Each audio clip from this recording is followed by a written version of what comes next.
जय हिंद दोस्तों, स्वागत आप सभी का मेरे इस छोटे से यूट्यूब चैनल जीके वाले में। मेरे भाई आज भी मैं एक क्लास लेकर आ चुका हूं जो कि बहुत खतरनाक और बहुत ज़बरदस्त होने वाला है आपके अग्निवीर एग्जाम के लिए। तो मेरे दोस्त ये क्लास आपके अग्निवीर एग्जाम के लिए रामबाण साबित होने वाला है। यदि आप इस क्लास को देख लेते हैं तो 20 में 20 क्वेश्चन यदि आप कर ले जाते हैं तो मैं उम्मीद के साथ कहता हूँ कि आप अग्निवीर एग्जाम में 15 प्लस करके आएंगे।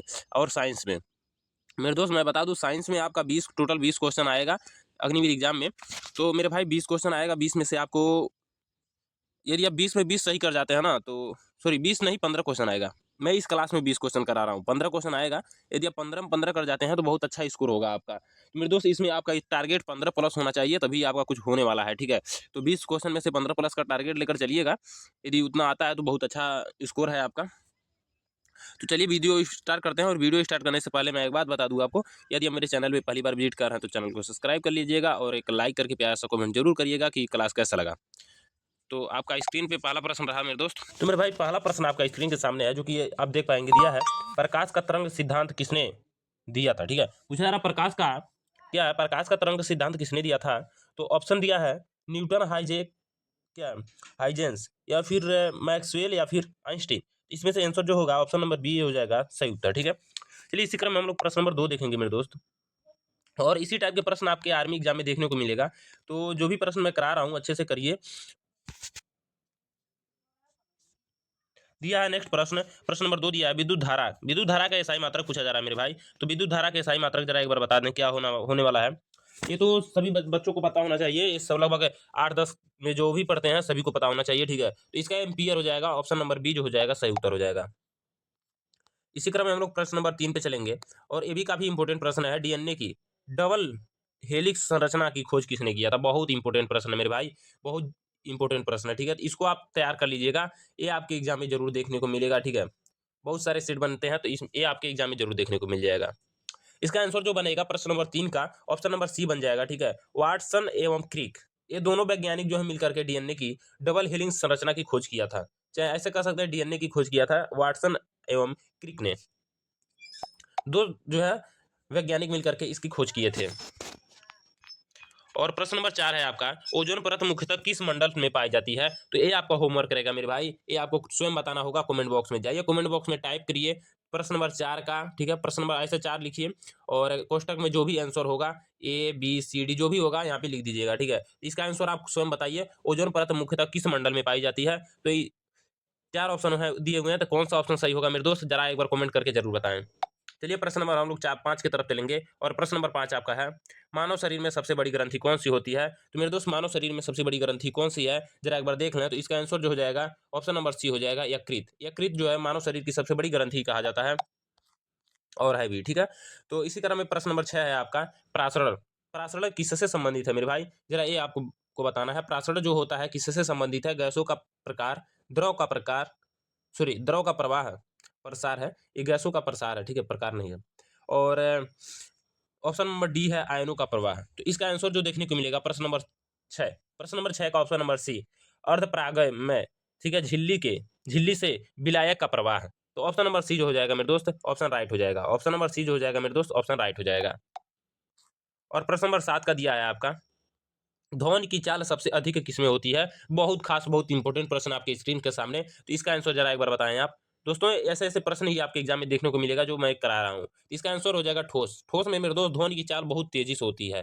प्रश्न नंबर 7 का आंसर जो हो जाएगा ऑप्शन नंबर डी, ठोस में जो है ध्वनि की चाल सबसे अधिक होती है। और सबसे कम किस में होती है जरा एक बार कमेंट में बताएं, ध्वनि की चाल सबसे कम किस में होती है। और प्रश्न नंबर 8 मेरे दोस्त, प्रश्न नंबर 8 जो है, न्यूटन का तीसरा नियम क्या दर्शाता है। पूछा जा रहा है न्यूटन का जो तीसरा नियम होता है मेरे दोस्त क्या दर्शाता है। जड़त्व, त्वरण, क्रिया प्रतिक्रिया, गुरुत्वाकर्षण। तो मेरे दोस्त इसका आंसर जो होगा क्रिया प्रतिक्रिया। न्यूटन का तीसरा नियम जो है क्रिया प्रतिक्रिया को दर्शाता है। यदि आप किसी पे फोर्स करेंगे तो वो भी आपको फोर्स करता है। जैसे आप किसी दीवार को पंच मारेंगे तो वो आपको चोट लगेगा, यानी उसका भी फोर्स आप पे कुछ इफेक्ट पड़ रहा है, तो यानी कि क्रिया प्रतिक्रिया का नियम हुआ। चलिए इसी क्रम में हम लोग प्रश्न नंबर 9 देखेंगे मेरे दोस्त। दिया है एंजाइम किस प्रकार की यौगिक है। एंजाइम किस प्रकार का यौगिक है मेरे दोस्त जरा एक बार कमेंट करके बता दीजिए, एंजाइम किस प्रकार का यौगिक है। इसका आंसर क्या होने वाला है, एंजाइम किस प्रकार का यौगिक है। वसा, कार्बोहाइड्रेट, प्रोटीन, विटामिन। इसका आंसर जो हो जाएगा मेरे दोस्त प्रश्न नंबर 9 का, प्रश्न नंबर 9 का आंसर जो देखने को मिलेगा ऑप्शन नंबर सी हो जाएगा प्रोटीन। ऑप्शन नंबर सी होगा मेरे दोस्त प्रोटीन। और प्रश्न नंबर 10 दिया है क्या, प्रश्न नंबर 10 है मेरे दोस्त, विद्युत शक्ति का सूत्र पूछा जा रहा है। विद्युत शक्ति का सूत्र क्या है मेरे दोस्त? तो इसका आंसर जो हो जाएगा ऑप्शन नंबर क्या होने वाला है, जरा एक बार कमेंट करके बताएं। प्रश्न नंबर 10 का विद्युत शक्ति का सूत्र, बहुत इंपॉर्टेंट प्रश्न है मेरे दोस्त। प्रश्न नंबर 10, इसका ऑप्शन नंबर बी जो होगा, ऑप्शन सही हो जाएगा। ऑप्शन नंबर बी क्या है, इसका आंसर जो हो जाएगा मेरे दोस्त ऑप्शन नंबर बी, ठीक है। प्रश्न नंबर 10 का ऑप्शन बी जो हो जाएगा, विद्युत शक्ति का पी बराबर वी आई जो होता है मेरे दोस्त, विद्युत शक्ति का सूत्र होता है। और आपका स्क्रीन पे रहा प्रश्न नंबर 11, जो कि बहुत इंपॉर्टेंट प्रश्न है। रक्त का लाल रंग किसके कारण होता है? ये भी क्वेश्चन बनता है आपका, बहुत इंपॉर्टेंट प्रश्न है मेरे दोस्त। रक्त का लाल रंग किसके कारण बनता है, जरा एक बार कमेंट करें। Haemoglobin, plasma, platelets, RBC. RBC झिल्ली होता है, ठीक है। तो इसका आंसर जो हो जाएगा हीमोग्लोबिन हो जाएगा मेरे दोस्त, हीमोग्लोबिन। हीमोग्लोबिन के कारण ही क्या होता है, आपका रक्त जो है लाल दिखता है। और हम लोग प्रश्न नंबर 12 को देखेंगे। हरित लवक, हरित लवक किसमें पाया जाता है? पशु कोशिका, पादप कोशिका, बैक्टीरिया, कवक। तो इसमें से आंसर जो हो जाएगा हरित लवक, यानी कि प्रश्न नंबर 12 है। प्रश्न नंबर 12 का आंसर नंबर बी जो है पादप कोशिका। पादप कोशिका में जो है क्या मिलता है, आपका हरित लवक मिलता है मेरे दोस्त, पादप कोशिका में। और इसी प्रकार हम लोग प्रश्न नंबर 13 देखेंगे। प्रश्न नंबर 13 आपका जो दिया है मेरे दोस्त, पीएच मान पूछा जा रहा है। पीएच का 7 से कम दर्शाता है, मतलब पीएच का जो मान है 7 से कम क्या दर्शाता है? क्षारीय, अम्लीय, उदासीन, लवणीय, ठीक है। तो 7 पे रहेगा तो आपको क्या होता है, जैसे एक इसका ग्राफ होता है, मैं ग्राफ बना के दिखा दे रहा हूँ आपको, ठीक है। इसका एक ग्राफ होता है मेरे भाई, आपका यहाँ से होगा, मान लीजिए यहाँ पे 7 है, ठीक है, यहाँ पे 7 है, ऐसे जो है प्लस होता जाएगा, मतलब बढ़ता जाएगा। जब बढ़ता जाएगा तो क्षारीय होगा, ठीक है। प्रश्न नंबर 13 का जो आंसर होगा क्या होगा, ऑप्शन नंबर बी हो जाएगा, अम्लीय। और जब बढ़ता जाएगा मेरे दोस्तों क्षारीय होगा, और जब घटने की बात करेगा तो जब घटने की बात करेगा मेरे दोस्तों तो अम्लीय होगा, ठीक है। और जब 7 पे ही रहेगा तो उदासीन हो जाएगा, यानी कि इसका कोई स्वाद नहीं होगा। जैसे कि पानी का जो पीएच मान होता है 7 होता है, यानी कि उसका स्वाद नहीं होता है, स्वादहीन होता है, रंगहीन होता है। और जो है आपका ब्लड जो है, खून क्या है मेरे दोस्त, तो ये क्षारीय होता है, क्योंकि इसका जो होता है पीएच मान, इसका पीएच मान 7.4 होता है, ठीक है। तो ये 7 से अधिक है, यानी कि इसका क्षारीय होता है। आप लोग जो पेस्ट करते हैं, यानी सुबह सुबह में जो भी कोई पेस्ट करते हैं ना ब्रश के साथ, तो वो भी क्या होता है, क्षारीय होता है। और आपका जो सुबह सुबह जो मुंह में लार होता है ना, वो अम्लीय होता है। तो ये दोनों क्या होते हैं, रिएक्ट करके आपकी वाश करते हैं सब। तो उम्मीद करता हूँ आपको समझ आ गया होगा ये प्रश्न। चलिए प्रश्न नंबर 14 दिया है आपका, क्या मानव हृदय में कितने कक्ष होते हैं? तो ये तो सबको पता होना चाहिए मेरे दोस्त, इस पे ज्यादा समय नहीं देंगे। प्रश्न नंबर 14 का 4 होगा, 4 कक्ष होते हैं। और दिया है क्या, प्रकाश वर्ष किसका मात्रक है? भाई प्रकाश वर्ष कितने लोगों को समझ आएगा कि प्रकाश वर्ष जो है किसका मात्रक है? तो ऊर्जा पे बहुत लोग मार के आएंगे, लेकिन ऊर्जा इसका आंसर नहीं होने वाला है, ठीक है। प्रश्न नंबर सी होगा मेरे, ऑप्शन नंबर सी होगा प्रश्न नंबर 15 का, दूरी का। प्रकाश वर्ष जो है दूरी का मात्रक है। और प्रश्न नंबर दिया है 16, इलेक्ट्रॉन की खोज किसने किया था? इलेक्ट्रॉन की खोज की बात करूं मैं, तो इसका जो आंसर हो जाएगा प्रश्न नंबर 16 का, इसका आंसर बी हो जाएगा मेरे दोस्त, जे थॉमसन। प्रश्न नंबर 17 दिया, सबसे हल्की धातु कौन सी है? तो इसका आंसर जो हो जाएगा, सबसे हल्की धातु की बात करूं, प्रश्न नंबर लिथियम हो जाएगा, प्रश्न नंबर 17 का। और ऑप्शन नंबर प्रश्न नंबर 18 दिया, मानव शरीर में सबसे कठोर पदार्थ क्या है? मानव शरीर में सबसे कठोर पदार्थ क्या है? हड्डी, नाखून, दांत की एनामेल, या फिर बाल? तो भाई इसकी बात करूं मैं, तो प्रश्न नंबर 18 का, तो दांत की एनामेल जो होता है आपका शरीर का सबसे कठोर भाग होता है, ठीक है।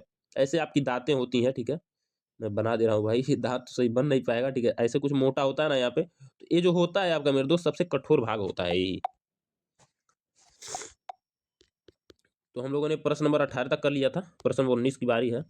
दिया है विटामिन सी, विटामिन सी का रासायनिक नाम क्या है? विटामिन सी का रासायनिक नाम जरा एक बार बता दें आप लोग। इसका आंसर मैं बता दूं, प्रश्न नंबर 19 का ऑप्शन नंबर बी हो जाएगा, ठीक है।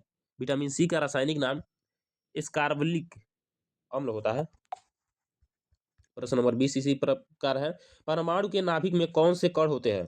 परमाणु के नाभिक में कौन से कण होते हैं मेरे भाई, जरा एक बार बताएं। परमाणु के नाभिक में कौन से कण होते हैं? इलेक्ट्रॉन, प्रोटॉन, न्यूट्रॉन, और न्यूट्रॉन व इलेक्ट्रॉन, केवल प्रोटॉन। इसका आंसर मैं बता दूं, प्रश्न नंबर 20 का, तो ऑप्शन नंबर बी हो जाएगा, प्रोटॉन एवं न्यूट्रॉन। तो मेरे दोस्त हमने टोटल 20 प्रश्न कर लिया। आपकी बारी क्या है, आपको पता होना चाहिए यदि आप मेरा वीडियो देखते हैं तो। भाई सबसे पहले मैं यही पूछता हूँ कि यदि आप 20 प्रश्न कर लिए हैं तो आपका स्कोर कितना बना, जरा एक बार कमेंट में बता दीजिए। मेरे भाई आपका स्कोर कितना बना? 20 प्रश्न मैंने करा दिया, 20 में से आपका स्कोर कितना बना एक बार जरा कमेंट में बता दें। और मैंने बोला था स्टार्टिंग में कि 15 प्रश्न जिसका आएगा वो बहुत अच्छे स्कोर है उनका, जिनका कम आ रहा है मेरे दोस्त उनकी बहुत जरूरी मेहनत करने की जरूरत है। तो इसी चैनल से जुड़ करके मेहनत करते रहिए। चलिए मिलते हैं नेक्स्ट वीडियो में, तब तक जय हिंद, वंदे मातरम।